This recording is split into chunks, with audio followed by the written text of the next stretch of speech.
On this week's Overwatch This, Phil is here instead of Joel. We're discussing the upcoming winter event, a possible new brawl, and a big trade involving 3 teams and 8 players in the world of eSports.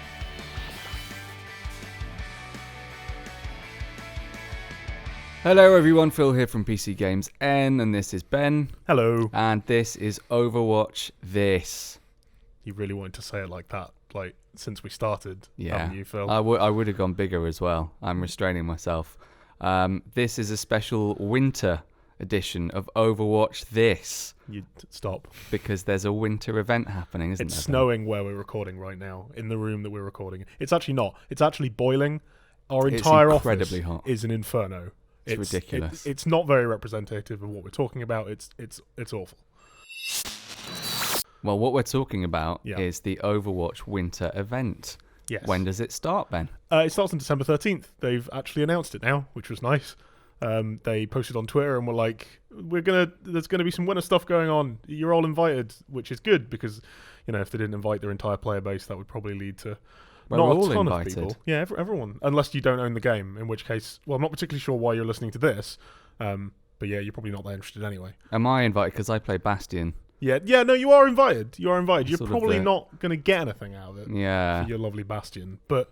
So it's happening. That's kind of the date that everybody predicted. It will probably run for 3 weeks, which takes it through to the 3rd of January or the 4th of January, kind of depending on if they want to end it on the Tuesday or the Wednesday.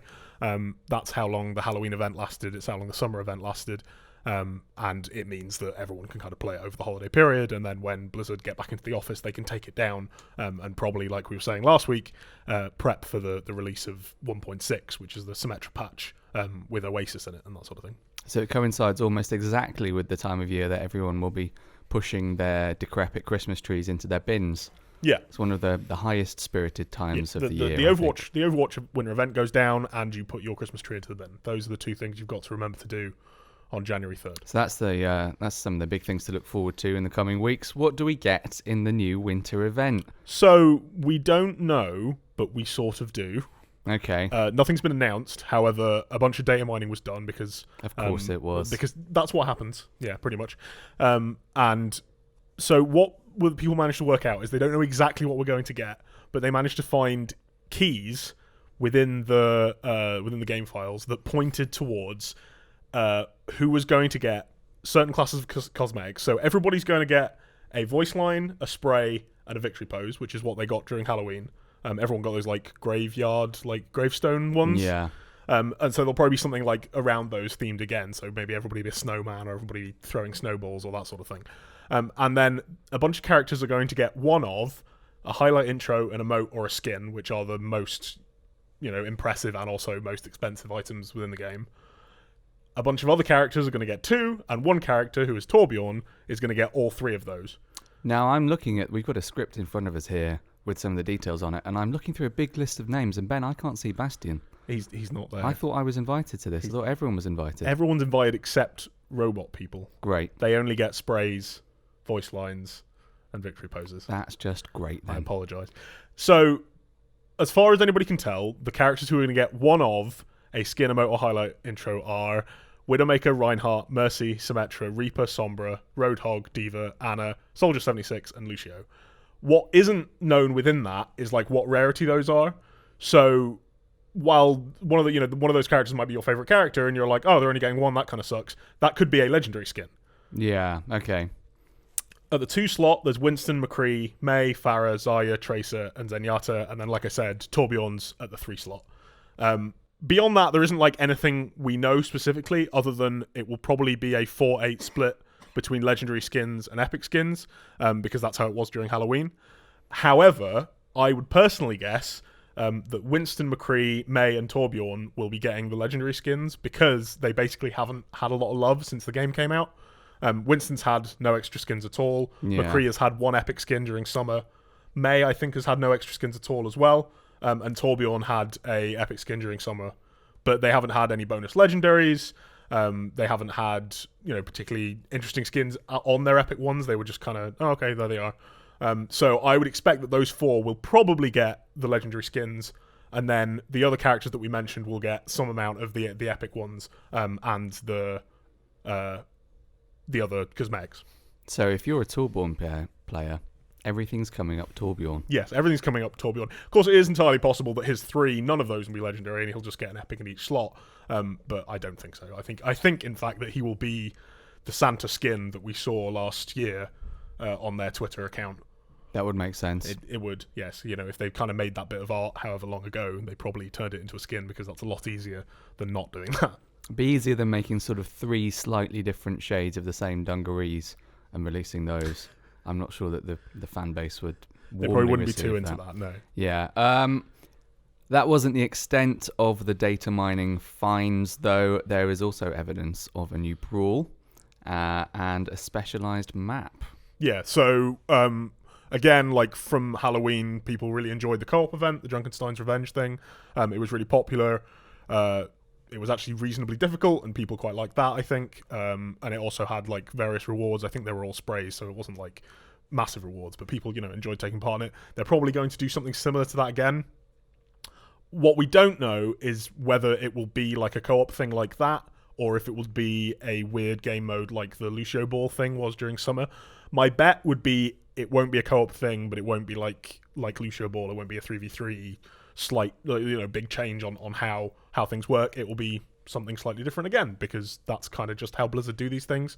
They like making reasonably large changes with these things, but not having them be the same, because if it was just the co-op brawl but with a winter skin on it, people wouldn't be too impressed with that, I don't think. The only way I could see that happening is if they just haven't had enough development time to design and create something that is better, basically. It's hard sort of to get an idea for how Christmas can inform an entirely new game mode, whereas with the visuals you sort of know how it's going to be, don't you? You know what the maps are going to look like. There's going to be some snow. Yeah, I mean, they even candy canes. Yeah, they showed in the tweet that announced that the winter event was coming next week on the 13th. They showed King's Row with a bunch of snow on it. That makes sense. The data mining also, that. Yeah, exactly. Yeah, the data mining also pointed to there being 4 different maps. We're assuming one of those is the Brawl, one of them is King's Row, so we would expect there to be 2 more. Hollywood and Eichenwald got them in Halloween, so I would expect it not to be them. Yeah. Just out of, they're not going to do the same thing to the same maps. Not very interesting. In the same way that we're not getting like a big Mercy skin this time around, because she's had one in Halloween and in summer and has had a lot of love from all sorts of places. That's enough for you, Mercy. Yeah, exactly. Stop being so greedy. So much stuff. Always thinking of yourself. Never healing your... no, that's what she does. Oh, yeah. And then I would guess that probably Volskaya will get a Christmas version, just because it is already quite wintry, and therefore it probably won't take very much effort to do, and they can fill it full of decorations rather than snow. And then beyond that, not really sure. Route 66 would be a good one to do, because usually it's a desert, and that would just be quite a lot of contrast. But also they could do it to something like Antarctica, because again, that wouldn't take too much effort to spruce up in some way. From snow to snow. Exactly. How accurate is this info that has been pulled out via data mining? Should we take it with a pinch of salt? Yes, yeah. I mean, you should always take this stuff with a pinch of salt. Like, it wasn't like this person went and managed to get all the texture files out. It was someone on the FacePunch forums. They just kind of managed to look at strings and realized, hey, this is new, this is new, this is new. Some of it could be temporary, some of it could be testing, some of it could just be inaccurate. It could all change before the actual event begins. Obviously, they can deploy a patch whenever they like. They could just deploy one before the event starts. So it's possible that this stuff... Not all of this will happen, but I would like a lot of it makes sense in like logical terms. Like, oh yeah, we'll get a bunch of skins. It will be similar to Halloween. There'll be some maps change. We're going to get a brawl, that sort of thing. I think that's stuff I would assume anyway. Yeah. So the data mining backing that up is good. That's just like, oh, okay, that makes sense. But exactly, which characters are getting skins, exactly what the breakdown is, that sort of thing, that could change. And we'll pretty much have to wait until next week to know for sure. If you're an Overwatch data miner, we'd quite like to hear from you, because it's quite an interesting world. And it'd be handy to have someone on the inside mining that data for us. So drop us a comment or something. Okay, away from the world of data mining and snow in recognisable maps, we're on to trading news in the world of competitive Overwatch play. Ben, there have been some quite big trades happening recently. Yeah, there's been one particularly massive trade that happened this week. It was announced exclusively on Hollywood eSports, of all places. And basically, Luminosity, Misfits, and Rogue, who are 3 of the biggest teams, like, I think Misfits would be arguably the best team in the world, maybe just behind Team MVS, depending on who you ask. Rogue are probably just behind Misfits. Kind of shuffling in the Korean teams into all this is very difficult because they don't play each other very often. And then Luminosity maybe aren't on quite that same tier, but given they've all just swapped between them 8 total players, that might now be different. So it's a 3-team, 8-player trade. Yeah. So what happened was Misfits got rid of 4 of their players, and I mean it's only 6-player teams, so that's pretty much an entirely new team now. Yeah. 2 of those players went to Luminosity, and 2 of them went to Rogue. If you want to know exactly like who moved where, we've got an article on the site that you can have a look at. But yeah, basically Misfits got rid of 4 players and brought in 2 from each of those other teams. And what that's led to is a sort of an almost all the same nationality roster for each of these teams, right? So we've got Misfits with an almost, is it a completely Swedish roster? Yeah, everyone on Misfits is now Swedish. Everyone except one on Rogue is French, and that other player is Belgian, I think. And Belgium speaks a lot of French. And then Luminosity is a lot more of a mix, but they have a gaming house in Toronto that they're planning on bringing everyone to. And a lot of that Luminosity team speak French. Obviously, Canada is split pretty much between English and French based on kind of where you're staying. But a lot of the country is pretty much dual nationality. It's interesting, isn't it? There's obviously something about esports that suits, like communication is obviously absolutely key. That's no they surprise. called that out in the interview where it was announced.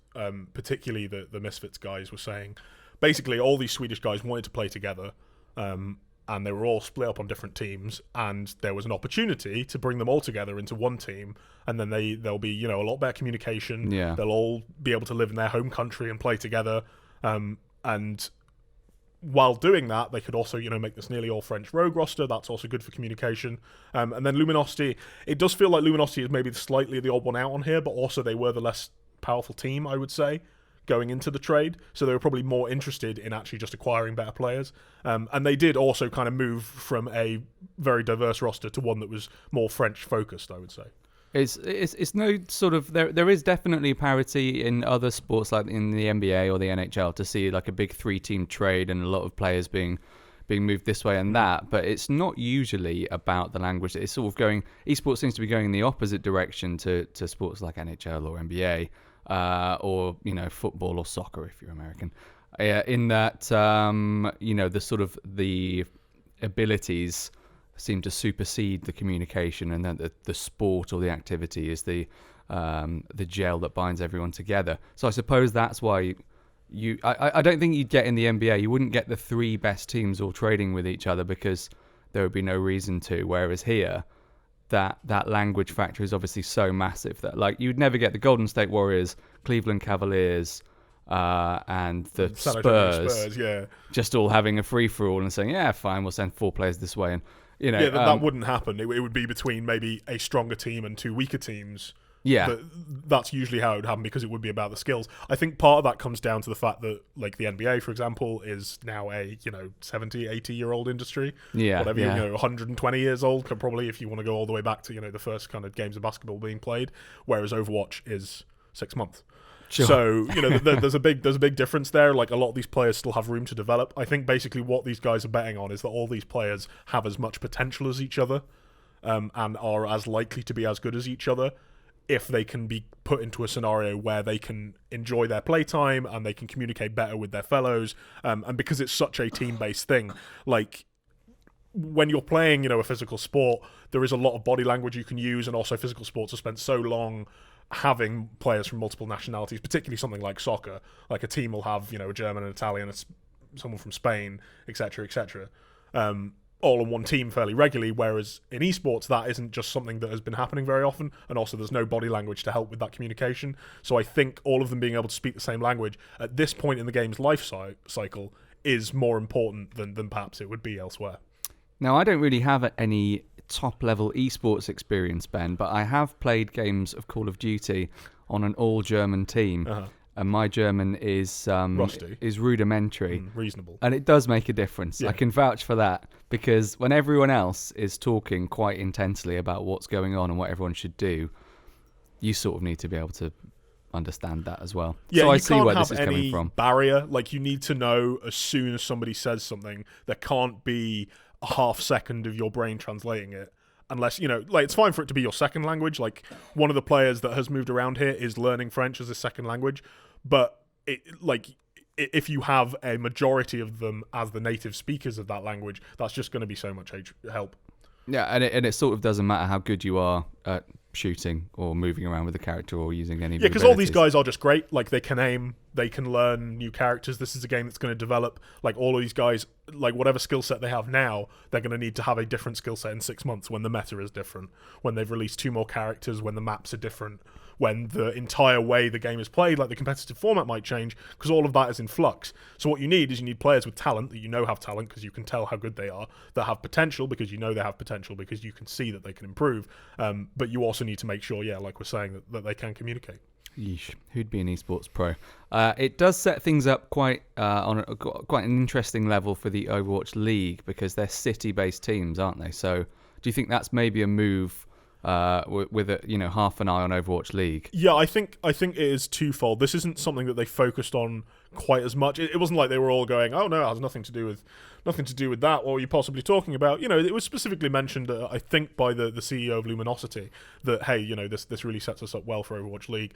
But what has been said about Overwatch League is that they want it to be teams based in cities akin to the NBA, for example. Yeah. And this really does set up those 3 teams to be in something like this.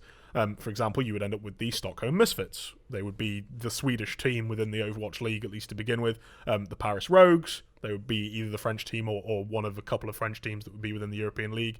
And then if Luminosity, if their Toronto gaming house works out, while the people that they have on the team aren't all of one nationality, if they are all based in Toronto, they can be Toronto Luminosity or whatever whatever names these teams end up using. I think the latter has an incredible ring to it. I think they should definitely be Toronto Luminosity. You're Toronto Luminosity.